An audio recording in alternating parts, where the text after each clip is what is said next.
우리 추수감사절 오늘 특별히 맞이하여서 주님 앞에 올라온 우리 모든 성도님들, 또 한 해 동안도 주께 충성하며 열심히 달려온 것 축복하고, 하늘로부터 은혜와 긍휼과 평강이 충만하게 여러분 가운데 임하시기를 축복합니다.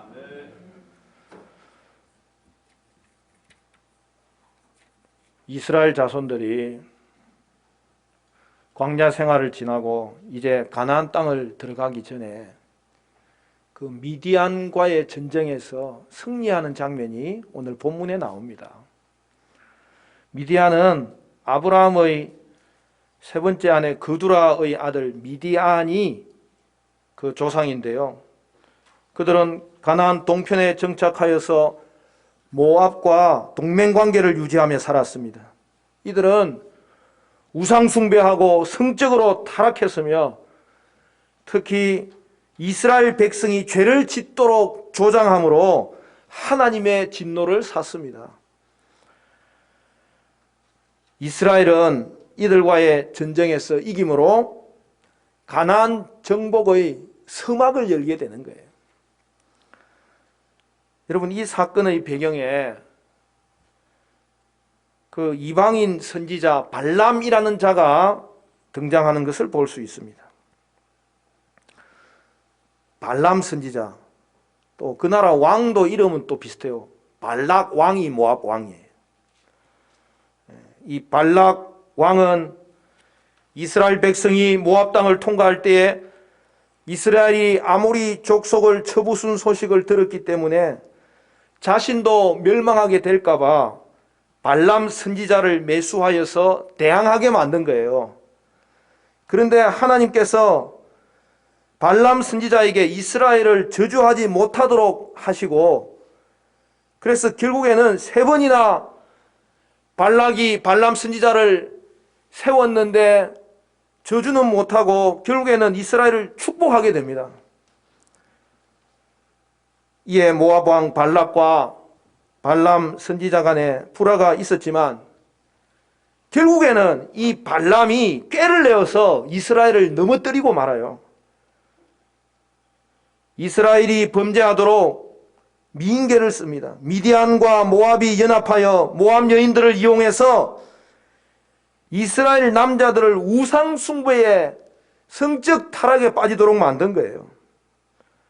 이스라엘 남자들이 성적으로 타락하고 우상 숭배하게 된 그 배후의 인물이 바로 발람 선지자였다는 것이죠. 그래서 오늘 우리가 읽은 민수기 31장 말씀은 그 전쟁이 여러분 31장 1절부터 시작되는 걸 볼 수 있죠. 그러면서 여러분 6절 말씀 보면은 여러분 그게 이 사건에 대해서 설명하는 것이 몇 가지 등장하는데요. 보라, 이들이 발람의 꾀를 따라 이스라엘 자손을 부올의 사건에서 여호와 앞에 범죄하게 하여 여호와의 회중 가운데로 연병이 일어나게 하였느니라. 여러분, 하나님의 백성을 죄악에 몰아넣고 또 하나님의 그 죄에 동조하는 것은 국가가 몰락하는 이유가 됩니다. 여러분, 그 당시에 미디안과 모압은 여러 신을 섬겼는데 그 중에서도 주신이 바알이에요. 가나안까지 이 넓은 지역에서 섬기는 대상이 이 바알인데, 바알은 그 다산의 신이거든요. 그러니까 번영의 신인 거죠.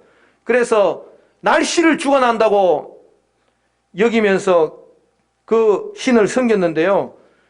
문제는 이 바알 숭배자들은 혼음과 인신제사 등 음탕하고 끔찍한 행위를 저질렀습니다.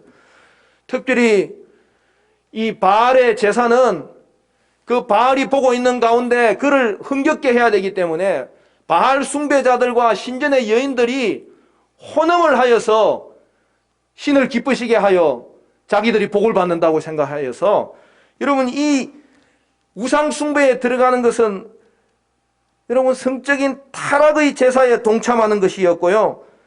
음행으로 말미암아 바알의 제사의 한 부분으로 이것이 행해지었던 것을 볼 수가 있습니다. 여러분, 우리의 육체와 영혼은요, 이 유기적인 관계를 가지고 있어요. 이것은 뗄래야 뗄 수가 없어요. 하나님이 처음에 우리를 창조하셨을 때부터 이 영과 육은 유기체로 우리를 지으신 거예요.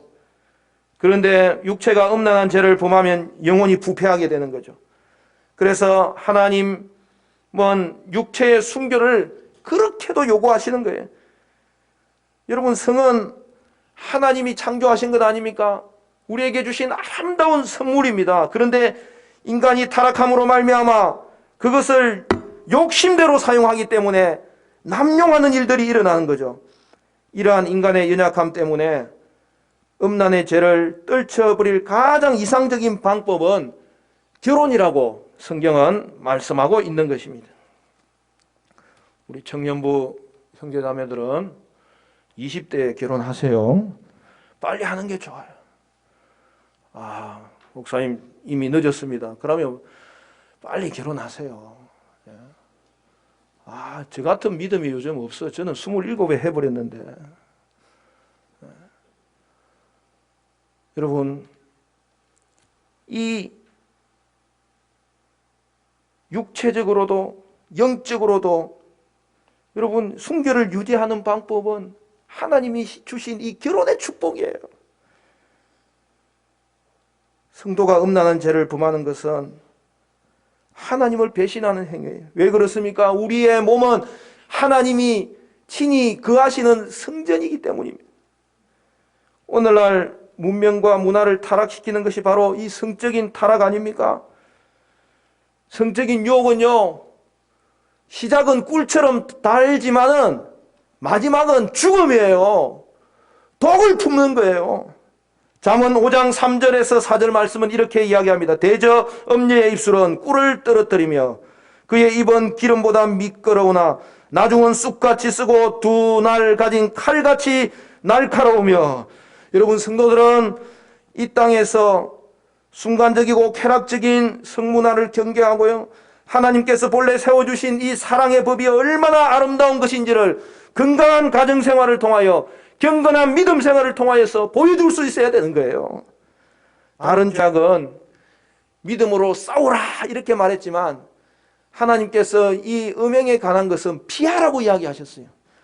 여러분, 그만큼 음행의 유혹을 이길 수 있다고 자신할 사람은 아무도 없다는 사실을 반드시 알고 있어야 되는 것입니다. 여러분, 요셉도 보십시오. 보디발의 아내가 유혹할 때에 그 자리를 피하는 거예요. 그가 피하여서 오해를 받을 수 있는 것은 둘째 문제고, 피하지 않으면 이길 수 없다는 것을 알았기 때문에 그는 몇 번이고 피하여 나갔던 것이죠. 여러분, 요셉이 보디발의 아내의 유혹을 피한 것은 고난의 시작처럼 보였습니다. 그러나 사실은 하나님께서 애굽 왕궁으로 그를 들이시는 첫 발출을 만들어 주시는 것이죠. 사랑하는 여러분, 음행은요, 피하는 거예요. 그리고 음행의 환경은 끊어야 되는 거예요. 죄악을 피하는 싸움에는 하나님이요 함께 하시고요, 또한 그 결과에 하나님은 반드시 보상하여 주시는 거예요. 성적인 유혹에 이스라엘 백성들이 넘어가서 결국에는 바알 숭배에 빠집니다. 이에 하나님은 징계하십니다. 이스라엘 가운데 연병이 일어나도록 만드시는데 그것은 바로 여러분 무서운 전염병이었던 거죠.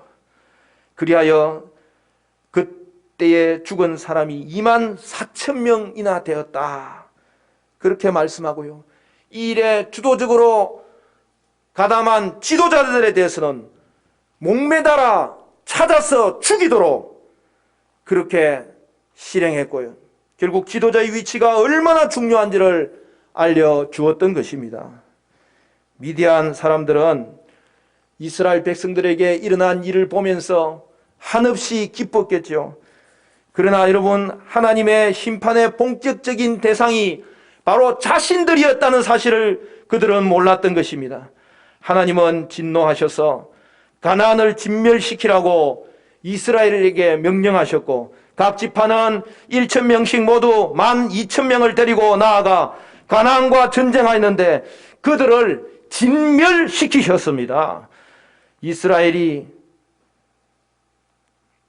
타락하도록 주도한 모압과 그들과 동맹하고 협조한 미디안과 그 미디안의 5 왕과 그들의 남자와 여자와 그리고 타락을 사주한 주범인 발람 선지자는 결국 하나님의 심판으로 말미암아 죽게 되었고 그리하여 하나님의 백성을 해치고 죄악에 빠뜨리는 자들의 최후가 어떤 것인지를 보여주었습니다.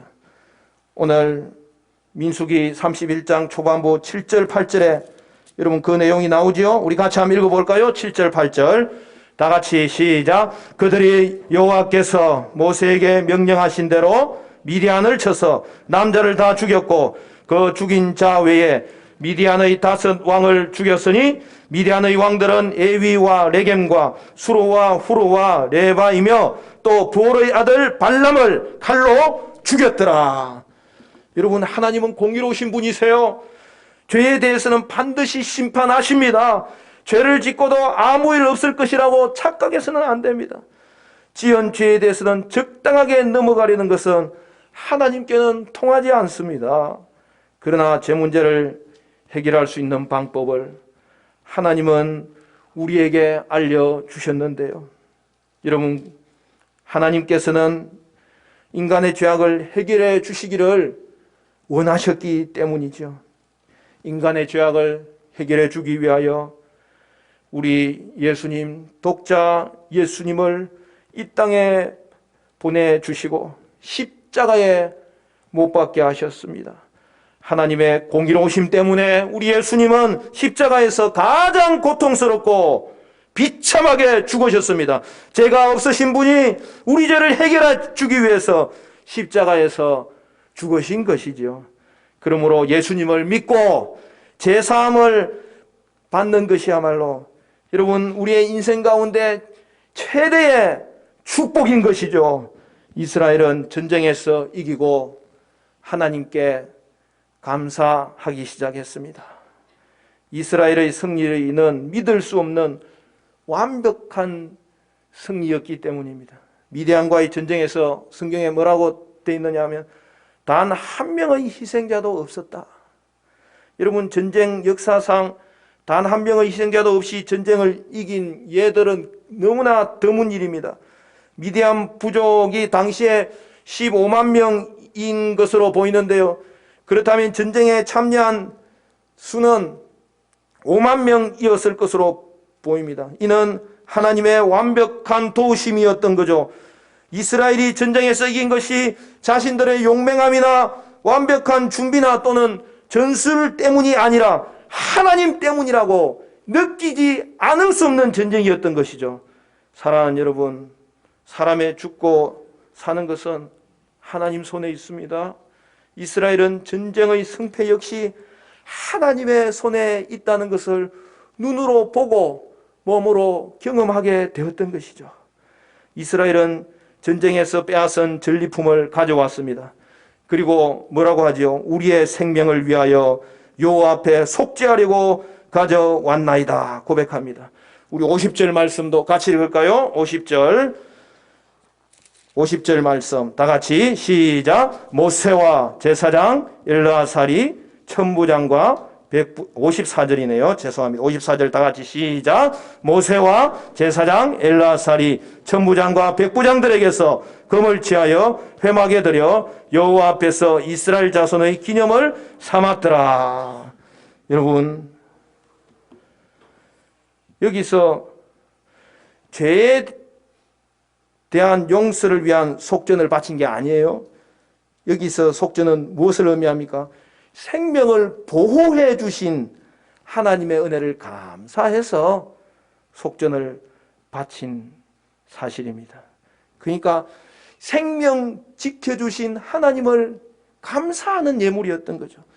전쟁을 이기게 하심이 하나님의 은혜임을 감사하고 생명을 지켜주심이 하나님의 돌보심이었다는 것을 그들은 고백하고 있는 것이죠.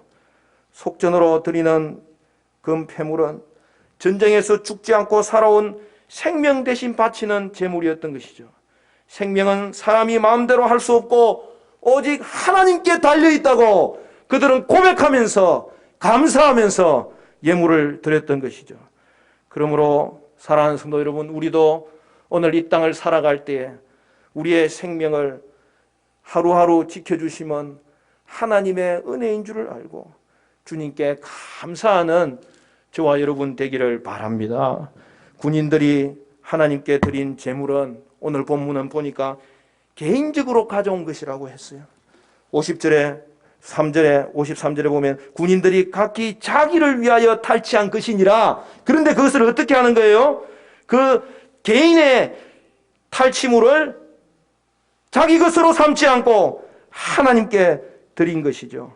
군인들은 자신들이 적에게서 탈취한 것은 하나님이 승리케 하신 결과고 하나님이 주신 것이기 때문에 하나님의 공급하심의 감사 제목으로 그들은 예물을 드렸다는 말씀이죠. 사람은 제물 앞에 두면 다 마음이 흔들립니다. 강한 소유욕이 발동이 되는 거죠. 제물이 있으면요, 든든해서 더 이상 하나님도 안 보일 때가 많고요. 제물이 없으면 불안해가지고 또 하나님이 안 보일 때가 얼마나 많은지 모릅니다. 그러나 오늘 이스라엘의 군인들은 자신을 공급하시는 그 하나님을 고백하면서 이 모든 것의 은혜를 하나님께 다시 감사하며 고백하는 예물로 삼았다는 사실을 보여주고 있는 거예요. 여러분, 오늘날도 집집마다 유산 문제가 생기면 얼마나 여러분 싸움이 일어나는지 모릅니다. 남아있는 부모와 갈등하는 자녀들까지도 생기는 것을 볼 수 있습니다. 그래서 우리나라는 이 법에 정해놨잖아요. 배우자는 1.5배고 자녀들은 n분의 1이다. 여러분, 우리 그리스도인들은 여러분 그 국가의 법 때문에 따르는 자가 아니잖아요. 그리스도인들은요, 언제나 정말 공평하게 더 나눌 수 있도록 애를 쓰고 남이 받은 것 보는 것보다는 자기가 받은 것을 감사하면서 부모를 생각하는 것이 있어야 그것이 진정한 유산의 축복이 되는 것 아니겠습니까? 여러분, 우리 교회 성도님들은 절대로 그런 일에 휘말리는 자가 없기를 바라요. 저도 저희 아버지를 생각하면요, 나에게 신앙 물려준 것, 저는 이것으로 족한 거예요.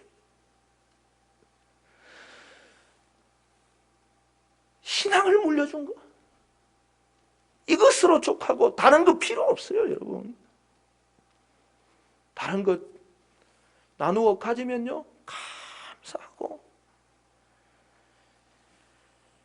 그러나 내가 받은 가장 큰 유산은 신앙 물려준 것, 이것에 대해서 늘 기억하며 감사할 수 있어야 됩니다.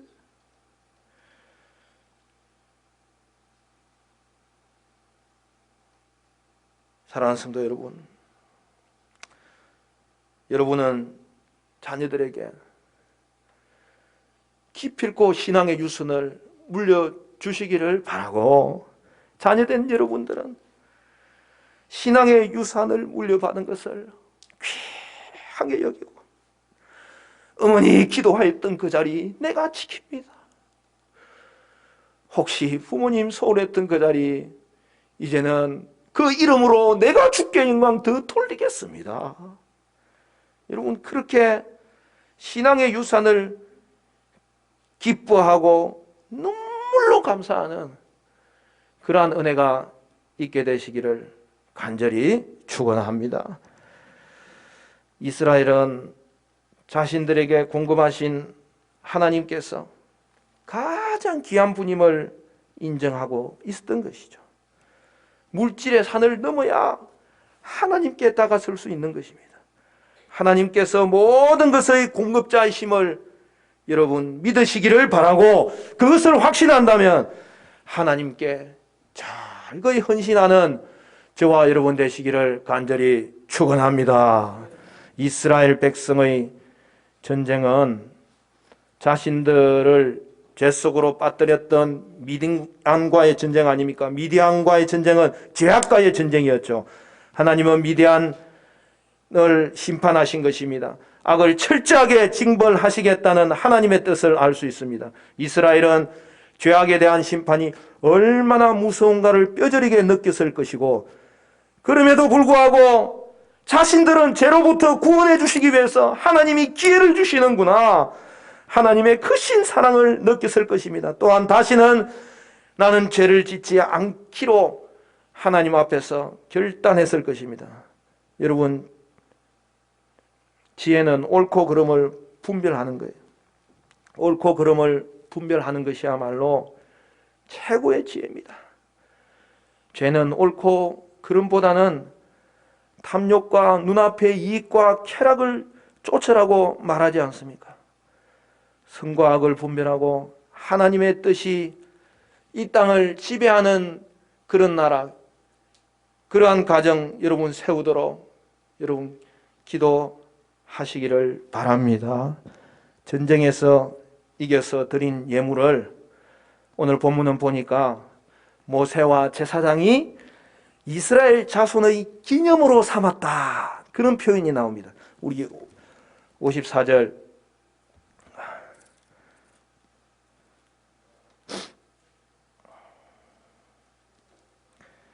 한 번 더 읽어보겠습니다. 54절 다 같이 시작. 모세와 제사장 엘르아살이 천부장과 백부장들에게서 금을 취하여 회막에 들여 여호와 앞에서 이스라엘 자손의 기념을 삼았더라. 여러분, 기념이라는 게 뭐예요? 기념을 통해서 이루려고 하는 목적이 뭐예요?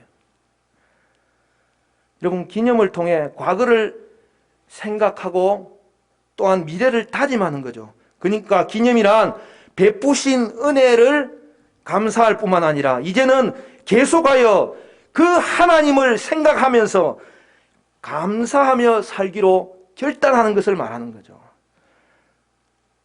오늘 우리의 감사가 한때의 감사가 아니라 이 감사로 인한 하나님에 대한 고백이 이제는 영원히 감사하며 살기로 결단하는 것으로 이어지는 걸 말하는 거예요. 사랑하는 성도 여러분, 오늘 추수감사절을 맞이하여 드리는 우리의 감사가 오늘의 감사에만 머물지 말고 평생 감사하며 살기를 다짐하는 기념이 되시기를 간절히 축복합니다. 감사할 때에 결단할 수 있는 거예요. 억지로 결단 못해요. 그러나 감사할 수 있으면 결단이 나오는 거예요. 그런데 그 결단의 핵심은 무엇입니까? 평생 감사하기로 살겠다는 결단을 하게 되는 것이죠. 우리나라 사람들은 노래를 참 얼마나 잘하는지, 한때 뭐 경연 프로가 좀 많이 하다가 요새 거의 또 안 했거든요. 그래, 옛날에 누가 1등 했는지 이런 것도 감감무소식이었는데, 또 임영웅이가 나오는 바람에, 또 이게, 다른 데도 막 경연 프로를 또 이게 만드는 거예요. 제가 요새 경연 프로를 보면요, 우리나라 사람들이 노래를 얼마나 잘하는지, 기가 차고, 막 똥이 차고, 근데 또 한 번은 보니까 이 노래 또 경연에서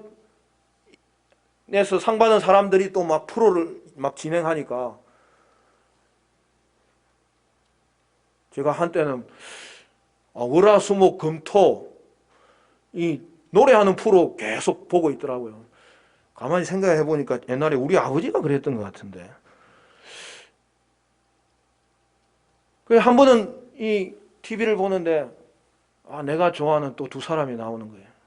임영웅이하고 김태호가 나오는 거예요. 여러분 누군지 아세요? 그 정도는 알아야지. 근데 이제 서로 또 대결하는 거는 팀을 갈라가지고, 근데 김태호 편이 4번 연달아 이겨버리는 거예요. 자기 개인전도 이겨버리고, 다른 사람 데리고 온 사람도 이겨버리고, 그 다음에 팀 미션을 해가지고도 팀으로 이겨버리는 거예요. 그랬더니 다 김태호가 주장이니까 김태호를 모든 사람 14명이, 13명이, 15, 16, 그 MC까지 앞에서 딱 쳐다보고 있는 거예요. 부러워가지고. 그랬더니 김태호가 딱 한마디 하더라고요. 즐기는 사람은 이길 수 없다. 그러는 거예요. 야, 난 그 말이 너무 멋있는 거예요. 노래는 이기려고 하는 것보다는 즐기니까 결국에 이기게 되더라는 거죠. 근데 저는 그 말을 듣자마자 저것 가지고는 부족해. 여러분, 즐김도 자기 속에 있는 즐거움을 가지고서는 한계가 있는 거예요. 그러면 즐기는 자도 넘어져 버린 거예요. 그것보다 더 센 사람이 누구냐? 감사하는 사람을 이길 수가 없는 거예요. 감사하는 자는 그 환경의 문제가 아니에요. 그 환경 가운데서 주관하시는 분이 우리 하나님이시고 생명 주신 분이 우리 하나님이시므로 생사화복의 주관자가 오늘도 우리를 함께 하시며 특별히 죄악 가운데 우리를 지키시며 보호하시며 우리의 삶을 인도하시며 공급해 주시는 그 하나님인 것을 알 때에 감사는 감사의 결단을 만들고, 그 감사의 결단은 뭐예요? 평생 감사하기로 하나님 앞에 다시 한 번 더 자신을 고백하는 삶. 그 삶을 하나님께서는 복을 주시고 하나님께서는 결국에는 승리하게 하시고 그 인생을 이길 자가 없게 되는 줄로 믿으시기를 바랍니다. 사랑하는 성도 여러분, 즐기는 자도 넘어질 수 있지만 감사하는 사람은 이길 수 없어요. 오늘도 우리를 사랑하시고 함께 하시는 하나님으로 인하여서 주신 은혜에 감사하고 주실 은혜를 또한 감사하는 그들을 세상은 감당하지 못하고 세상은 이길 수가 없다는 사실이죠. 사랑하는 성도 여러분, 감사하는 성도는 이길 수 없습니다. 우리 옆 사람 보면서 한번 축복합시다. 감사하는 자는 이길 수 없다. 감사하는 자는 이길 수 없다. 사랑하는 성도 여러분, 말씀을 맺겠습니다. 감사가 믿음이에요. 감사가 소망이에요. 감사가 은혜일진데 여러분은 평생 감사로 세상을 이기고 성도를 세우며 가정과 교회와 이민족을 세우며 여러분의 감사가 자손들에게도 기름이 되며 그리하여 하나님께 항상 감사와 찬송과 영광을 올려드리는 복된 저와 여러분 되시기를 주님의 이름으로 간절히 축원합니다. 축원합니다.